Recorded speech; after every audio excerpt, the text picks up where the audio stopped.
Hey makers, this is Nara from KnitLeaks. Last week I completed the Camino de Santiago, which was one of the most incredible experiences of my life. In 2 episodes we will showcase what happened during this journey and encourage others to consider walking the Camino themselves. Antonio at Beagle Knits, a Spanish knitwear designer, organized a trip for knitters who like to walk, combining a love of knitting with the Camino de Santiago pilgrimage route that dates back to the Middle Ages. For 2023, Antonio had chosen the Portuguese way, one of the several routes that lead to the Cathedral of Santiago de Compostela in Galicia, Spain. My trip started in Lisbon, where I departed for a 6-hour bus trip to Vigo by bus, a historic port city in the northwestern corner of Spain. It is also a popular starting point for the Camino de Santiago pilgrimage. Whether you are a seasoned traveler or a first-time visitor, Vigo has something to offer to everyone. I walked from my hotel to Gran Via,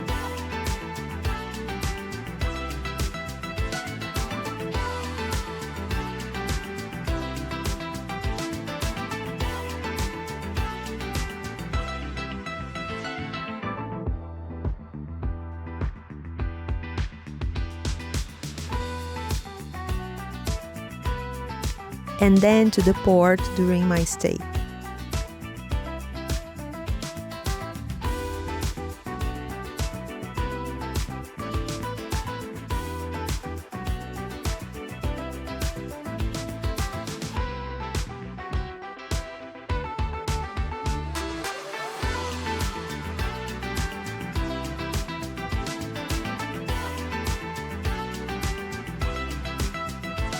With the city's rich history, delicious food and beautiful surroundings, it is a destination that should be noticed. The Camino knitters and walkers arrived from Granada and Madrid by bus, and we had dinner all together. In total, we were 18 walkers. Every day we received the itinerary for the following day, which included a description of the route, altimetry changes, and the location of the emergency bus in case someone needed help or wanted to go directly to the next city for any reason. Our journey began in Valença, Portugal, where we were treated to a breathtaking view of green hills and a blue sky since early in the morning. Upon arriving in Valença, we were eager to start walking.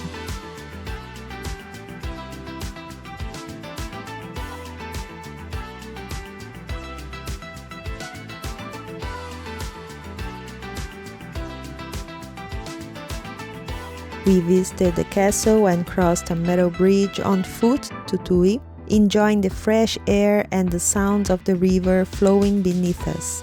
We passed through Porrinho before arriving in Redondela.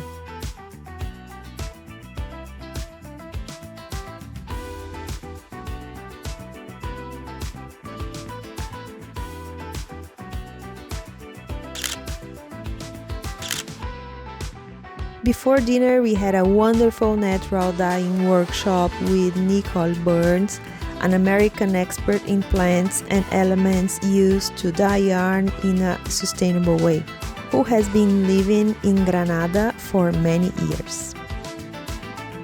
The first day was exciting and challenging at the same time. We tested our equipment and got used to the arrows and signs of the Camino. We walked about 18 kilometers with changes in altimetry that provided us a good workout. For me, the first day was not only a physical challenge, but a mental one as well. I wanted to enjoy the journey and not worry about time or pace, but breaking my usual behavior patterns was hard. However, I decided to slow down and focus on the present moment.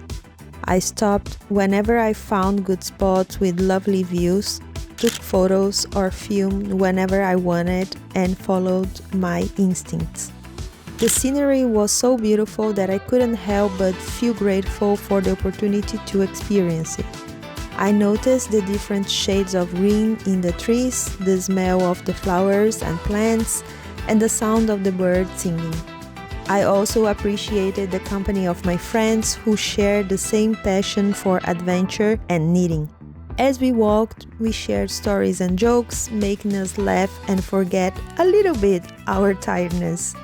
Overall, the first day of our journey was a memorable experience that taught us to appreciate the present moment and enjoy the journey, not just the destination.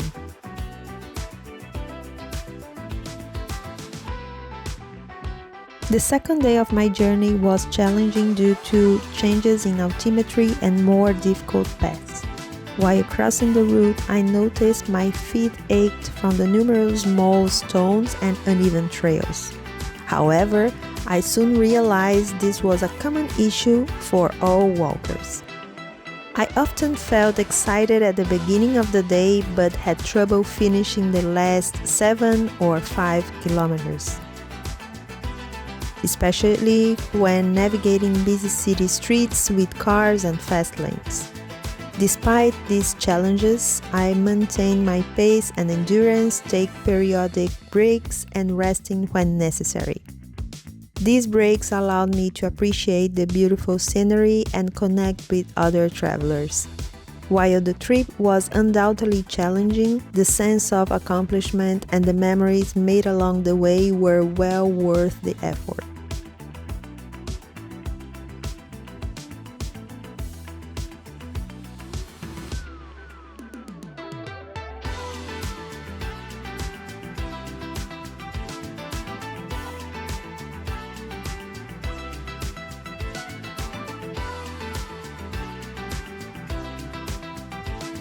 In Pontevedra, we attended a workshop led by Marianela Galo on lace patterns.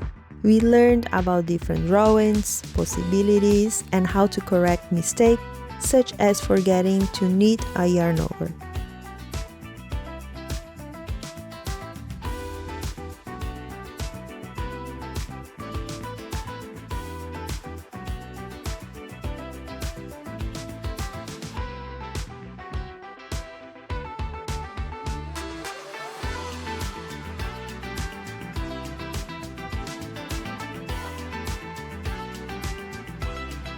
At the end of the day, after dinner, I felt more tired even though my body was already accustomed to making long-distance runs. This made me realize how important it is to pay attention to our bodies, nurture them as our homes, and avoid taking them for granted. The first part of this route of the day was incredibly challenging, requiring us to cross a long and varied path that tested our mental and physical endurance. Despite our many obstacles, we kept walking and managed to complete the stage.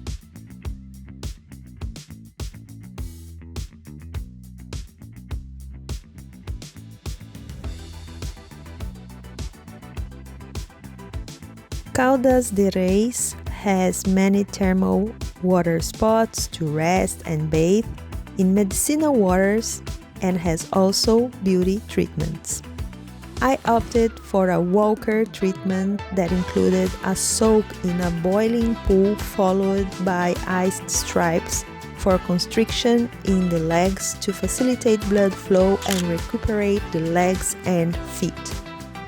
I felt highly relieved after this treatment and received one more gift from the Camino before dinner, a workshop with Cecilia Losada about shawls constructions in a beautiful setting.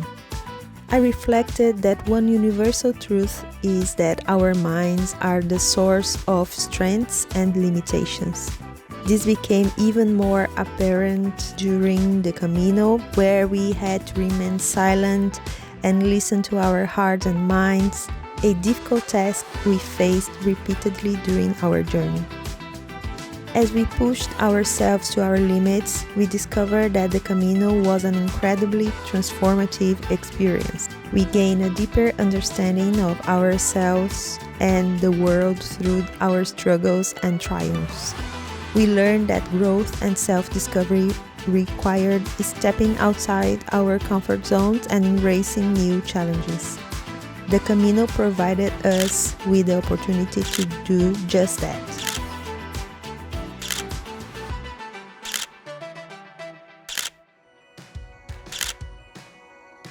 Thanks for tuning in to today's episode. We would really appreciate if you could give us a like and subscribe to our channel.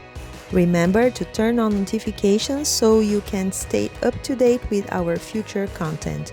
And if you are on Instagram and Spotify, be sure to give us a follow there too.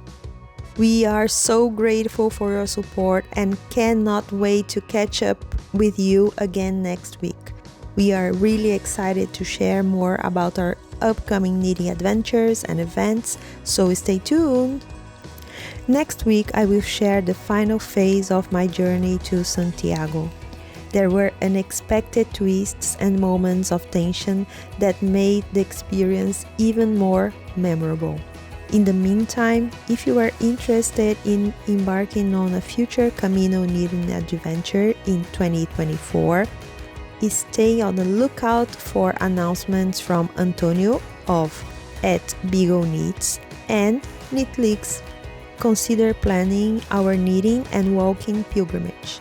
Remember that there is something for everyone on this incredible journey, whether it be a breathtaking views, friendly locals, or delicious food.